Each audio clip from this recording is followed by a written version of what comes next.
everybody, it's your boy Jack here, and welcome to my rant video where I talk about how bad this background is. So let's dive into it. I'm kidding. So actually today in this video I'm going to be talking about Celebrity Big Brother US. I'm going to be talking about the finale of Celebrity Big Brother USA. I'm going to be talking about everything that happened, who won, who lost, and everything around that. So yeah, let's dive into it. But before we do, I just want to give a shout out to my other channel, which I'm going to link down below. It's called Jack Skinner 97 because I really need a more creative name. But this week I'm going to be doing Oscars week, where I'm doing a 4-minute film review each day of the week leading up to the Oscars. And everything. So yeah, if you want 7 4-minute film reviews, check it out there. So yeah, that's it. That's the end of my shameless self-promotion. So let's dive into the rant. Here we go. So the HOH competition happened, and this is what I'm loving about this season, is the array of different challenges that are just different. Yes, you got the stereotypical Big Brother challenges, but you gotta have them. You gotta have them. But I really do love this competition. It was the HOH with the skis and the sliding back and forth. Awesome competition. And loved it. I love the creativity there. It was down, of the 4 people, Ari and Marissa dropped out, and it was down to Ross and Mark. And this is what happened. So basically, Ross and Mark are trying to make a deal, and then it's Ross is I will keep you safe, and then Mark's well, I sort of want to win, and then it's the two of them are sort of talking about it and everything, and honestly, what ends up happening there, and it's okay, yeah, they're talking about it and stuff, and it's good. At least there's some strategy that's still there, and it's smart that they're trying to break a deal there. Omarosa's not having it. She's honey, this ain't gonna work for you because it ain't. Then she starts calling out the deal. It's funny because it's Marissa's you can do it, Ross, you can do it. Then Omarosa is just let's not make a deal here. I want to stay in this game. Can we not make a deal here? And it was just sort of funny, the two of them on either sides of the way, and then you got Ari in the middle just being okay, you guys do your stuff. I'm just going to sit here and watch a competition. Okay, that's it. But yeah, it was funny, that whole, that whole huddle that they had together. It was very smart, though. Omarosa's done that before, and I think it does have at least some power to it. But after some conversation and everything, Ross wins HOH because Mark decided to throw it and drops out. And personally for me, why are you throwing the final HOH basically? Why are you throwing the HOH? Why? You were so close to the end. You could get HOH now and then get HOH again, therefore it's proving that you actually did something in this game, so you'd have 3 HOHs under your belt. Come on, you could have, see, this is the thing, especially in the finals, you really want to have all the power that you have. I know you've played a really good social game and everything, which is now becoming more and more important in Big Brother now, apparently, because people are petty in jury and vote based off of emotions a bit more. But yeah, come on. But yeah, he's just okay, I'm gonna throw it, I'm gonna throw it. So he throws it. Ross wins the HOH. Very simple, obvious, and clear. Omarosa and Ari are going to get nominated because he can't nominate Marissa, and he made a deal with Mark. That's what happens. Ari and Omarosa get nominated, and it's really not a shocker. Omarosa has proven herself as a threat, but she's also been proved to be a very nice person, not really incredibly catty, which is interesting.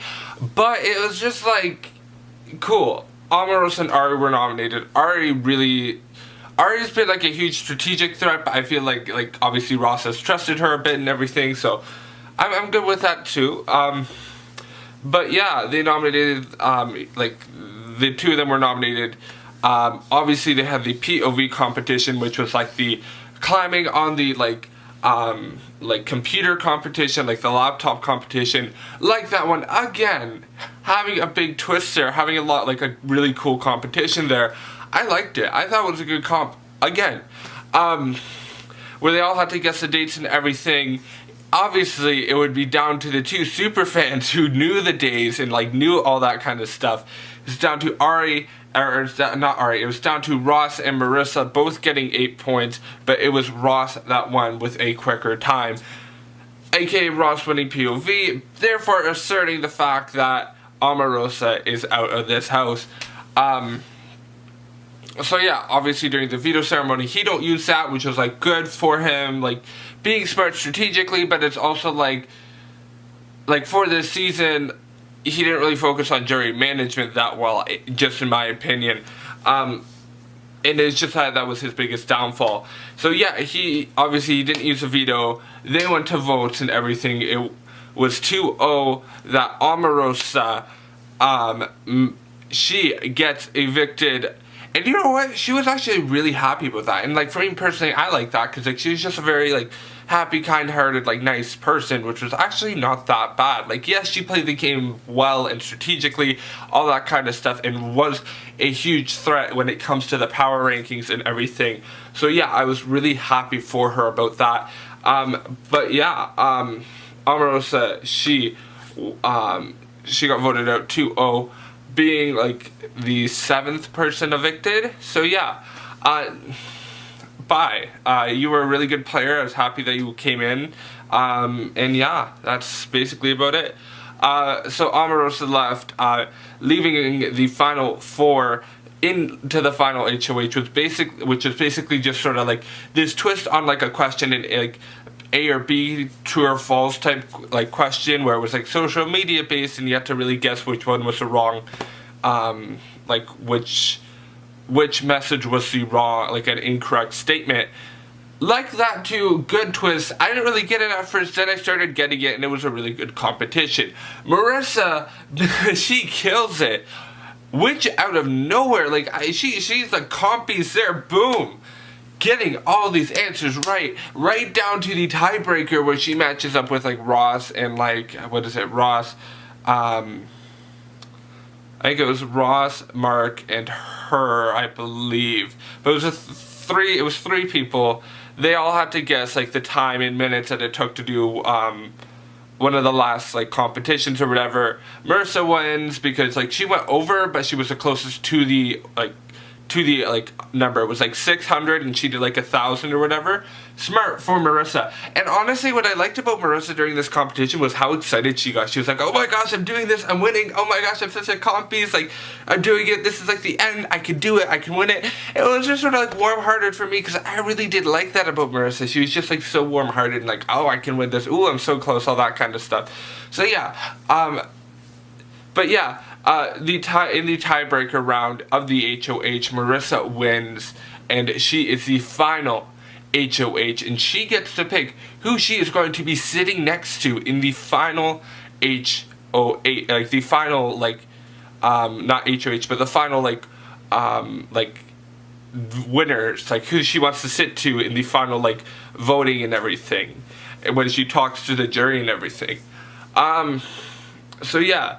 Now, Marissa decides that, okay, she's gonna be like deuces to Mark and Ari, which wasn't really a shocker just because it's like, Mark really, like, he would be a good, I get it, he would be a really good, like, person to sit next to in, like, a regular season. But this ain't a regular season, this is a celebrity season, and this cast, it's not a strategically driven cast because there's not a lot of strategically driven strategically driven players on there. It's a lot more socially driven characters where relationships are a lot more important rather than strategy itself. So yeah, it was, when it came down to it, it was which was sort of interesting to see with like the jury itself. But when it came down to it, it was like Mark and Ari got evicted. Ari was like a bit more sad, but like I completely get why, like the whole ride or die final 2 type thing like went down and everything, and like cool, like good for Marissa for keeping her word and voting, like keeping Ross. So in the final 2 it was Ross and Marissa. Marissa made her speak, like, her questions more natural. Ross, I bet he must have practiced the heck out of it, because it seemed so rehearsed. It didn't seem natural. He kept on going back to different themes, like pivoting and everything when he was talking to the jury. And honestly, I think that was the worst part about his questions. He didn't take them naturally. He really should have, like, instead of rehearsing or anything, he should have just thought, okay, what kind of questions are they going to ask? What kind of, like, answers are they going to expect? And, like, not just make it a whole theme about pivoting, a whole theme about being a super fan, a whole theme about this, or a whole, like, just a, like, theme about, like, 5 different things about, like, playing the game and, like, lying to people and, like, being a game player itself. Like, he should have maybe focused a bit more on being a person rather than a player. And that's what Marissa did. She really focused on being a person, who she was as a person, and why she played the game and how she played the game. And that's what I really liked about Marissa. Yeah, that's what I really liked about Marissa when she answered the questions from the jury. They were natural, and they really, she did it in a way that really didn't target anybody and tried to really stay neutral. Whereas Ross, he made it sound like he was playing a really aggressive game, which, for me personally, I completely agree with. I think he was playing a really great game, but I think a lot of these housemates were petty about the gameplay and, like, Ross's gameplay, and I think that's what really took him back. Like, he should have maybe focused a bit more on the relationships and everything. So, yeah. But, yeah, when it came to those questions, Ross really got killed with them because he really over-prepared. It didn't really seem that they were natural. They didn't have a natural flow to it. It was just sort of... It just sort of killed him. Like, it felt like I was watching, like, I hate to say this reference, but it felt like I was watching Paul's speech in Big Brother 19, where it was like his stuff was so well prepared that it was like, it blew me away, but it was also like, as a jury member, like, do I really want somebody who was that over prepared to do that? And it's like, not really. Like, but yeah, he really got killed with that, though, Ross. I think that was his, like, biggest downfall, is not playing to the, like, understanding the jury itself. Because, I think he failed to understand how many super fans were in this game. Or, like, versus how many just, like, people who have never really heard of this game before. So, yeah, I think that's what really killed him. But, yeah, when it came to the votes, like, the votes were tallied, the votes were locked in, and it was, I think, a 6-2-3. Yeah, it was a 6-2-3 vote. Like, 3 votes for Ross, 6 votes for Marissa. Marissa winning by majority. And good for, like, Marissa. Like, personally, for me, being a super fan and seeing how this season's played out with the amount of strategy and gameplay compared to the other seasons of Celebrity compared to different seasons of just Big Brother, the regular summer series, over the past 2 years, this is a phenomenal season when it comes to gameplay. That's what I really loved about this season. The fact that they used really, really great gameplay and really brought in new techniques, like the bodyguard technique, where put the 2, like, fake nominees and hang out with them, so the one person who you want to nominate can't talk to you about the 2 people that you're nominating because they're always there. But yeah, like the bodyguard strategy, or just even strategy alone, I was like, hallelujah. BB19 had, like, no strategy. Here we got, like, too much strategy, and it was just a really great season because of that. So yeah, that was about it. Marissa went 6-3. And I thought this was a really great season. If I have time, I will do a look back at Celebrity Big Brother US, because I did it with the UK Celebrity season, so I may do that as well. I will let you know, or you'll know by, like, the subscription stuff. But yeah, I thought it was a great season, though. Besides that though, on a game player level, I thought Ross killed it. I think Ross was freaking amazing at playing the game, and I really like the players who played the game this season. Besides that, I would love to see another series of Celebrity Big Brother US. It was a great season. I love the cast, and they picked a really great cast. I'd love to see how a second season of the Celebrity US game would change, and, like, how it would sort of evolve and everything. Besides that, that's about it. That's my recap. That's my rant.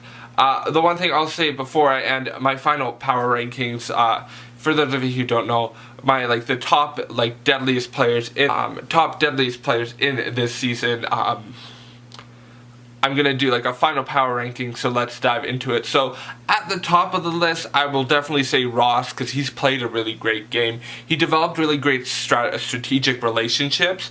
Something that really like helped him move forward in the game was the fact that like he knew how to play the great game strategically, really placing himself in a really great position, especially for like a week, like for the like 2 or 3 eviction periods. He was in a really good position. He ended up being a really great competition beast.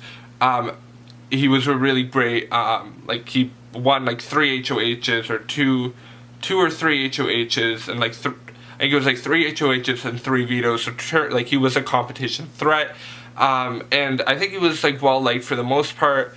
The only thing I'll say is that he really like lacked socially with developing relationships that would have lasted him into the jury and like having good jury management. Person number 2, I would say probably Shannon Elizabeth. Miss American Pie here played a really great game as well. She proved herself out from the start that she was a huge strategic threat. And personally for me, I think that's why Ross sort of got screwed over there, because he played too much of a strategic game and she felt maybe intimidated, and that's why she was sort of a bit petty about that. But I think that, you know, Shannon played a really great game. Being a poker player and being an actress as well, she really had a great idea of how to play the game and the different strategic threats that she could, that she had in the house, and a great understanding of each person as a player. So yeah, I think Shannon was a really great threat there. But a really great player as well. That's why I wanted to rank her at number 2. Number 3, I'm going to say Omarosa, because Omarosa, she was more of a social threat. Obviously, she's not a physical threat, but she does have this strategic side. She's very good socially with planting seeds and understanding people's different emotions and everything. Along with that as well, you know, she has a really great, she's proven herself, obviously winning 2 HOHs, one during the double eviction when she needed it, being under pressure as a target in the house consistently. She played it really well on the block as well, so that's why she gets number 3. Besides that, I think lastly but not least, number 4 here, I'm probably going to give it to, this is a hard part, I think. Personally for me, I'd want to give it to Brandy and I'd want to give it to James. So I'm going to give it to both of them. Number 4 goes to James and Brandy. Partially because Brandy played a really good game, like a lot better in my opinion than she was on Celebrity Big Brother UK. But she played a really good game. She had a really great relationship with Ariana. She was a bit of a threat, and like I think a lot of people understood that and realized that. But you know, she had a really great social relationship. She was hilarious, and I loved her like pettiness relationship with James, and I love the fact that they sort of played off of each other in a way, but they didn't really get into each other's crossfire in a way when it came to power or nominations or anything. I'm gonna say James as well, just because like I want to group both of them together because they just sort of be funny. But James as well, just because of the fact that, you know what, he is a physical threat. He proved himself as a strategic threat when he nearly got HOH, but he wanted Mark to get it so he could play the next HOH, and like he proved himself as a like strategic threat. Along with that as well, he's a huge physical threat. Socially, he's proved himself to make a few alliances here and there, and has proved to make really great bonds with a lot of the males in the house.